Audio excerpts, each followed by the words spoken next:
Welcome everybody back to Dial-R's Twi'lek Tactics. It is a Thursday. We do have a new hero out today. The new SS Atlas Summoner Amat. We're going to go over her kit in detail. We're going to dive deep. This is a Dial-R's Twi'lek Tactics deep dive. If you've never been to one of these, what we're going to do is we're going to go through the kit in its entirety. We're going to go over the proper ways to gear this hero, and then we're going to do some PvE and PvP gameplay at the end, give final thoughts, and then send you on your way. So there is mine. This is my main account. You see she is Immortal 0 Hyper Evolved level 94. She is exclusive 30. She is pretty. She's the crocodile hunter, the alligator hunter. Crocodile Dundee. So let's do her kit first. Actually, you know what? We're going to do, what does the game recommend we do with Amat? So I was actually kind of surprised when I saw crit rate, crit damage, and attack. I thought she was going to be a attack-based character, and she kind of is. She kind of is, but there is nothing in her kit that says that she cannot crit. And then I was even more surprised when I saw Surge ahead of Madness. We'll talk about gearing later when we get into that section, but yeah, we'll talk about that. I was surprised to see Surge there. I thought for sure she would be a Madness character. So let's look at her kit first. So she is an energy character. Her ultimate is Sand Maw. So Amat summons an alligator that basically does an AoE attack in an area and deals damage equal to 22% or 2200% of her attack. So scales really high with her attack. The talent modifier reads, when the alligator hits the same target 3 times, it deals additional damage equal to 90% of the target's lost HP. So basically this is going to be a finishing move when somebody's low health in PvP. In PvE, the damage is going to ramp after, say like a boss, after the 3rd hit, you're basically going to be capped at 3000% of Amat's attack. So that's just 800 more than she would do normally. So it's just going to increase the damage, but after the 3rd ultimate. The exclusive effect is the alligator instantly executes targets with HP below 15%. It ignores invincibility, vanguards, assassins, Nord, them, and death avoidance effects. So think of like Rey, the new tank. What she does is when she takes fatal damage, she will ignore it, and then she will heal herself. Well, she will not be able to ignore the ultimate of Amat. Someone like Samael, though, he actually dies and revives. So that's not a death avoidance mechanic. I do believe Leo as well. That is an avoid death. We call them cheat deaths, but there are avoid deaths and revives. 2 different kinds of mechanics. Does not work. Oh, sorry. So this execute does not work against elite or boss monsters, but it increases the damage against elite and boss monsters by 10%. So when you get say like a PvE boss, say like Urvalepi, once you get Urvalepi down to under 10% health, or wait, is it under 15% health, you're going to get a 10% boost to your damage. So you're going to go up to 3000% of her attack on a boss, and then you're going to get 10% more. So that is what, 300. So you're going to go up to 300% attack on your ultimate on bosses under HP. PvE bosses. Her first common skill, Air of the Wasteland. So Amat's going to summon an alligator. It says up to 1, but it's not 1. The small alligator inherits 200% of her attack, defense, and HP, and HP equal to 1000% of her attack. Much like a lot of the old school summons, think of like Dan's. So attack based. When a small alligator dies or disappears, they activate the death effect, which increases the damage from Amat's ultimate skill by 12% up to 10 times. So it can go up to 120%. It can boost, and actually it's more than that. You see mine is 15%. So I can boost my ultimate by 150% at cap when a small alligator dies. Talent modifiers decrease the cooldown for this ability by 1 second on the death effect. So she can just constantly spam these little alligators. The exclusive effect is going to bump up that number to 2. So she's going to be summoning 2 alligators, And so when they die, that's going to reduce the cooldown of this ability by a second each. And remember, you only can stack up to 10, so she's going to ramp up the damage of her ultimate fairly quickly with this skill. Scales of Justice, this is her second common skill. So Amat summons the Scales of Justice, dealing damage to targets within 5 meters, equal to 800% of her attack. So again, attack-based. If there are no enemy targets near her, it's not like she's going to like run up to be within range. No. We don't want that. That's a dumb mechanic. No, if there are no targets within range, then this skill will be activated by an illusion above the closest target. So very, very cool. Very, very cool. Talent effect, if there are more than 3 enemies on your side of the battlefield, vanguards, tanks, assassins, then the damage from activating Scales of Justice increases by 20% and the radius increases to 7 meters. This is going to be most effective probably against assassins. The exclusive effect additionally releases a stream of souls at one nearby target, dealing damage equal to 1,000% of her attack, and then pushes them 8 meters away. 8 meters is actually a significant distance in this game. So she does have the ability to repel assassins or anybody around her, just like Anpu does. She's basically an upgraded version of Anpu. And then her passive, Divine Majesty. During the hero formation phase, or during the battle, Amat can be considered as a Wenfir hero. So she can fill 2 factions. That goes specifically to the Commander technology that launched today. I do have a video out discussing Commander technology. I would recommend you go watch that as well. But she is going to be able to fill 2 roles on that technology. They can also be considered a Wenfir hero in Soul Mine. Okay, cool. When the total death or disappearance of 5 allied summoned creatures, or with the total death or disappearance, Amat activates her Sanma, which is her ultimate, at the last creature's place of death at no cost, so it doesn't require any energy. It's going to deal damage equal to 80% of her ultimate skill. Remember, that ultimate skill is going to be increased by 150% by her small alligators dying. So very, very cool. She's basically going to be spamming her ultimates. Talent modifier reads, when a small alligator disappears or dies, the counter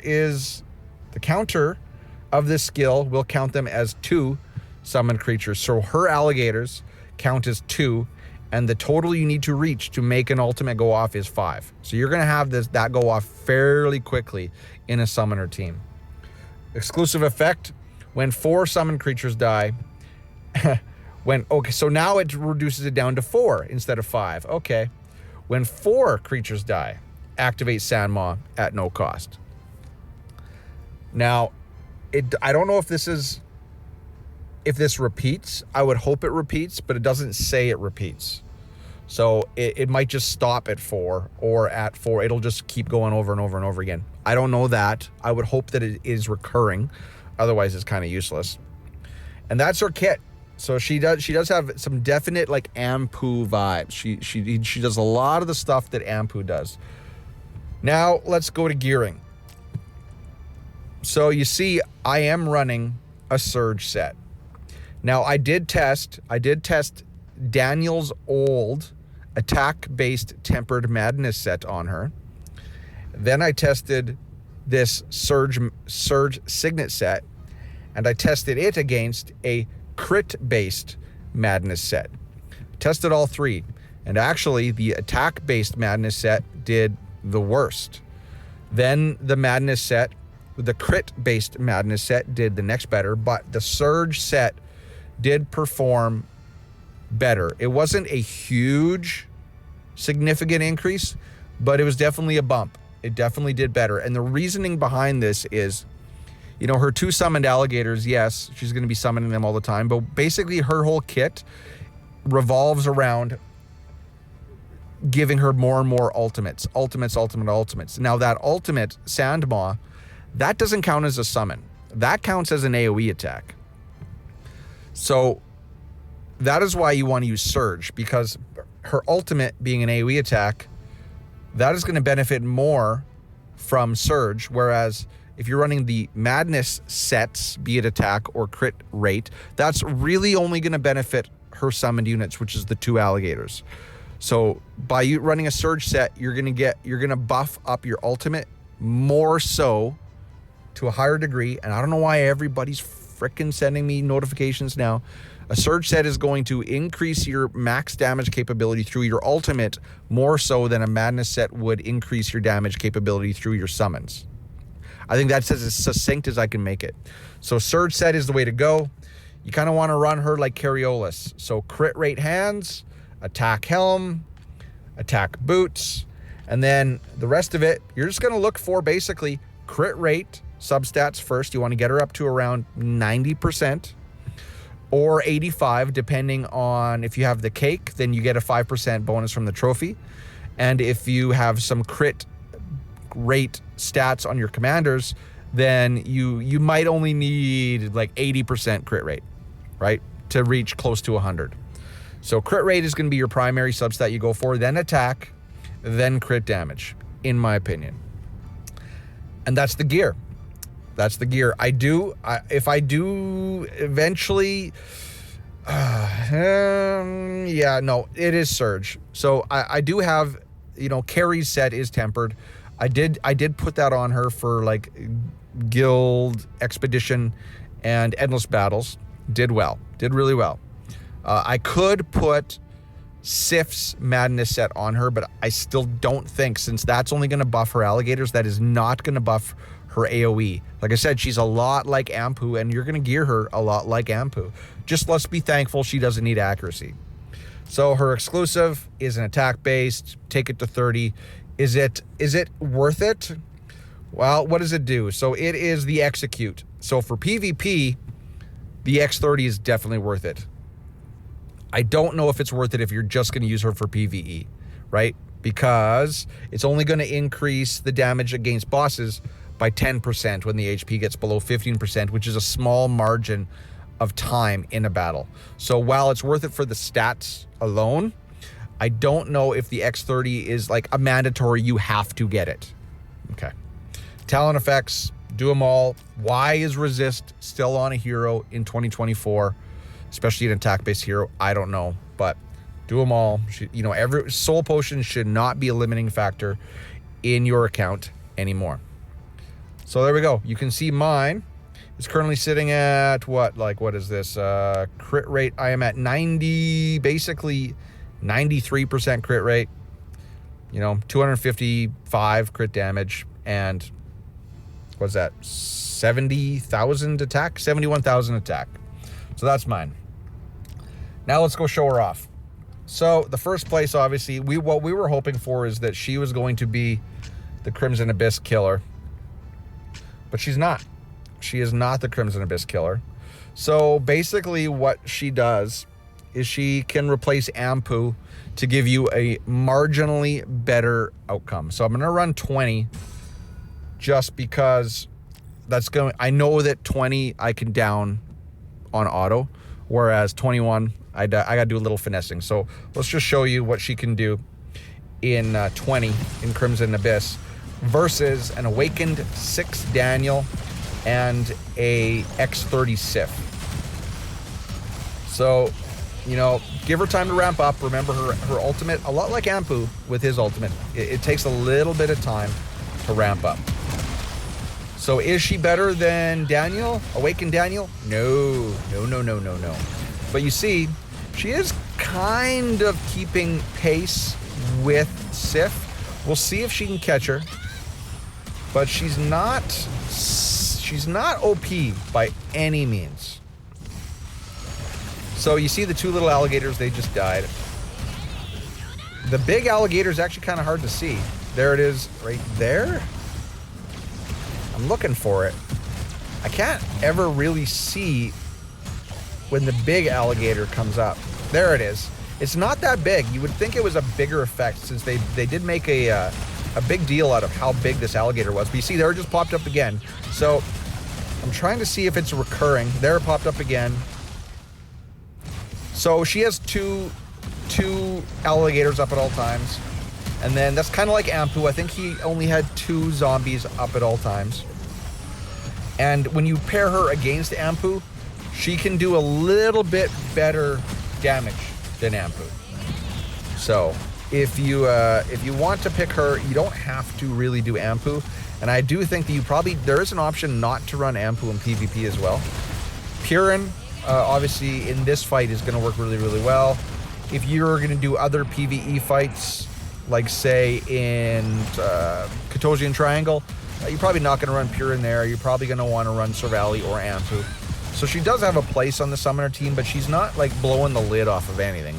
You see that she's comfortably just below Sif. Keep in mind though, Sif has fully tempered madness gear on her. So this is an unfair comparison. If Amat had fully tempered surge gear, is there a chance that she would be beating Sif right now? Yes, there is. So there we go. We all just died. But my bear finished him off. Awesome. Cool. Okay. So she has the capability, if I put her on an equal playing field to Sif, she does have the capability to do as much or more than Sif. We'll see once I get her with some full tempered gear, because like I said, my Sif is Immortal 2 with a fully tempered madness crit set. So for PvE, she's not crazy. She's basically another Sif, but she has a lot of PvP mechanics in her kit. So let's go over to PvP here shortly. But where would you use her here? Barrage space, yeah, definitely. You can use her there. But she's not, it's not like she's OP, is the point I'm trying to get across. So you can definitely use her on your summoner teams in PvE.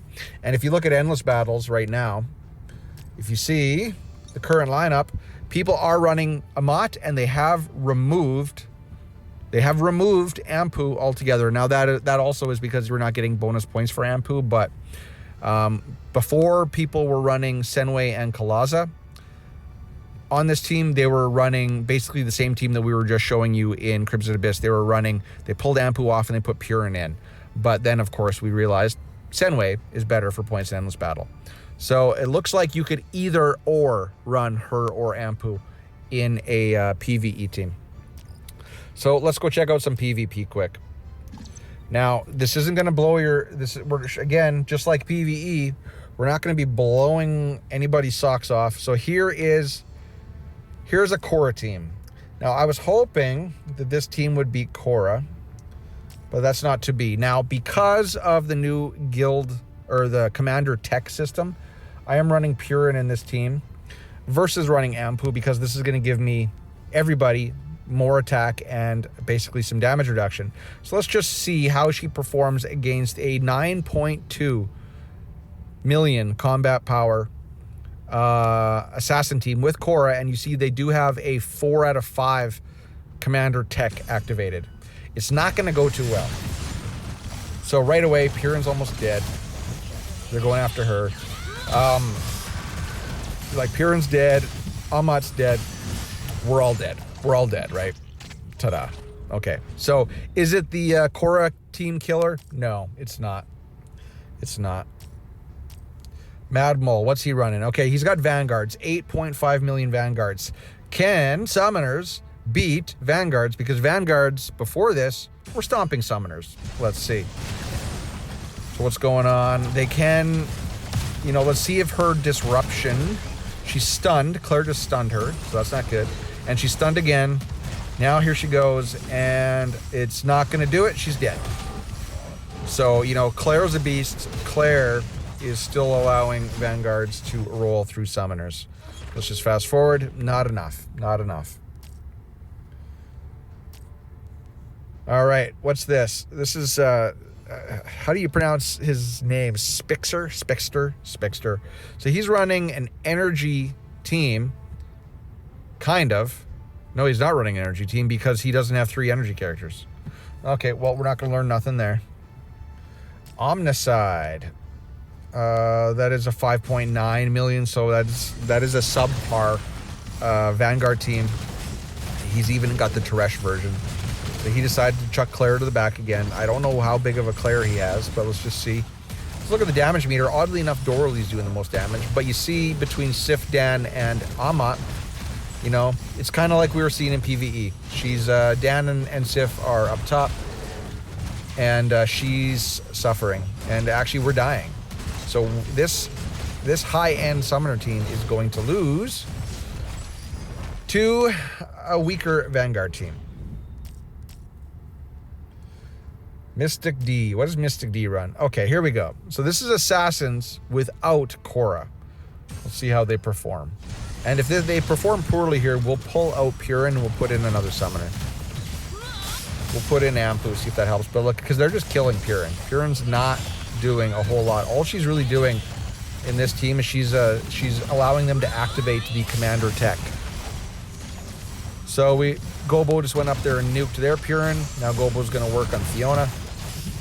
Nobody else is dead on my team. Sif's going to die, though, right away here because she's lowest HP.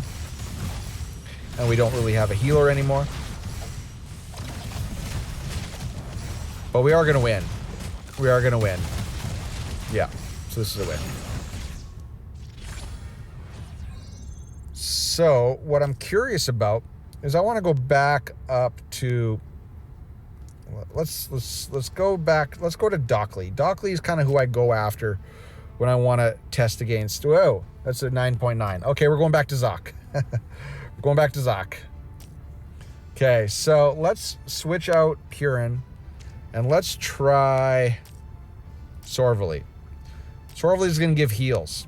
You know, then we'll try Anpu. We'll see who's better. So who are they going to go after? Who are they going to go after? So looking at the health pools, it looks like Sif suffering a little bit. We're definitely... Oh, and Amat's dead. Dora's dead. Okay. So not enough.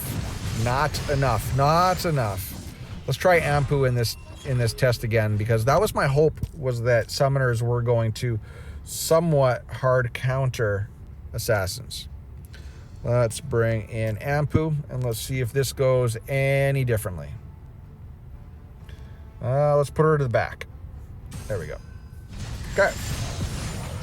And we're just stunned off the beginning. And then Amat is close to death. Oh wait, no, that's Anpu. At least Anpu got one ultimate off before dying. And how we doing? How we doing? How we doing? Ampu's dead. Sif is dead as well. Dan is dead. Amat is dead. We're all dead. Okay, so poor showing.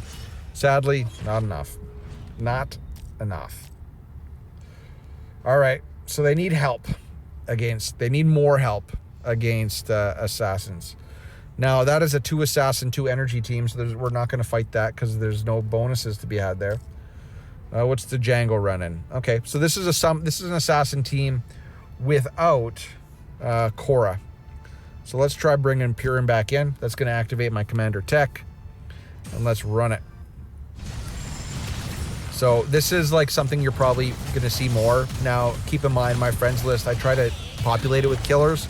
So of course, we're going to have the tippity top of the assassin teams. You see Gobo back there. There you go, Purin's dead. And without Korra, it's really night and day difference in teams. So everybody's, there we go. Fiona's dead as well. If you look at my summoner team, yeah, they killed Purin, but we're still going. Amat's still going. If you look at damage, Amat's dead now. So she did die. I think we're still going to win this. But what did Amat bring to the team? Not a whole lot in the way of damage, but she possibly facilitated the team at the beginning of the fight. Let's fast forward. We win. Right? So what are we relying on there? Probably Dan. Probably Awaken Dan to do something there. All right, what does Hellfire got? Hellfire has he has an A8 or an A9 Daniel. Let's see if Amat does anything against this team. So this would be a big old punch-up. So I have an A6 Daniel. He has an I do believe, 8, and Sif just got nuked. Sif just got nuked. So how we doing? I can't really tell. It's too much. So I see 3 big bars on their side. and I see 3 big bars on my side. So I got Daniel. Oh wait, I got Dora up too. So really only Sif is dead. So I got Daniel, Amat, Dora, and Purin still alive on my side of the field. And now Amat is dead. Come on, kill that Sorvely. Kill that Sorvely. Come on, come on, come on, come on. Come on, come on, come on. Get her, get her. So they kind of got us pinned back on our side of the field. I think we did finally kill Sorvely. So now it's Dan Anpu on my side versus Dan Dora on their side. Let's just fast forward, see how this goes. And I lost. Okay, so let's try something different. Let's go back to that. Let's go back to Hellfire. Pull Purin out, and let's put Sorv in. So we're gonna put her in a healing set. My healing set is not that great, but we're gonna run it. And let's see if my team with Amat beats a much more powerful team with Anpu. And what I should probably do, I should probably be putting Amat in the back, because you see she is getting whacked by Anpu. Let's try that. Yeah, that's another loss. Let's move her to the back and put Sorv up top here. Let's try that. Let's see if that helps at all. So now she's not going to be stunned, and she's going to be able to survive a little longer. Sif, of course, got nuked again. There go with the little gators. Come on, gators. Get out there, gators. Come on, come on. Whoa, whoa, whoa. We got nuked completely. Okay. So his team is still better. But keep in mind, he does have a very high developed Daniel. Is that an A10 Daniel now? You guys tell me, but that looks like an A10 Daniel. So that's pretty crazy. And that team is nuts. So what else? What else? What else? What is this? This is another assassin team. Let's try running it with Sorv there as well. We're just going to start fast forwarding now, though, because you guys don't need to be here all day. Yeah, win. So it looks like against assassin teams without Korra, they do okay. I'm trying to find like an energy team. Okay, well, this is a tank team with 2 energy in the back. Does this do anything? No, we lost. Although I think I beat this earlier. What I want to try is I want to try pulling her out again. And I want to bring Purin in, because I do think Purin is probably going to be the play. All right, let's just fast forward. And that's victory. All right, so I do think Purin is probably better than Sorv. 1, because it's activating your guild tech, and 2, there's an AoE stun, and she's going to be ramping up Daniel. So she'll facilitate Daniel doing more damage. What does Mojo run? Summoners. 7.8 summoners. Okay, let's just see this. Let's just fast forward. Hey, we won that one. So what level? So I was an 8 and he was a 7.8. So it was a little bit of a punch down. I don't know what he's got for development on his Dan, but yeah, they beat that. So I think we're going to wrap that up right there, ladies and gentlemen. We're going to end it there. So what are my final thoughts on Amat? I think that if I was going to give her a rating, I'd say B+, B-. She kind of is the same as Carabin, where she's okay. She's a little bit better than Anpu. She adds a little bit to the team for PvP, but she is not by any means blowing anything out of the water. She is very... she's above average, but she's not OP, she is not trash. So she's a good addition to the game. I like her. You're obviously going to need her for all of the new battles that they make us have to have her for. You know, it is nice. She has that dual Atlas Wenfear tag so that she can maybe synergize better when we get another summoner that's going to help fulfill maybe another Atlas or another Wenfear. I don't know. But I'm going to say that she's okay. She's not great. She's not bad. I'm going to give her a B-, B+. I'm going to give her both because I really don't know where to set her. You guys tell me what grade you give her in the comment section below. I hope you enjoyed this video. The word of the day, safe word of the day is Took. because I have had my toucan all day because it is numb up here in central Western Canada, sorry. So the word of the day is toque. Tell me your grade of Amat in the comment section below, and I will catch you guys in the next video. Cheers, peace, bye-bye.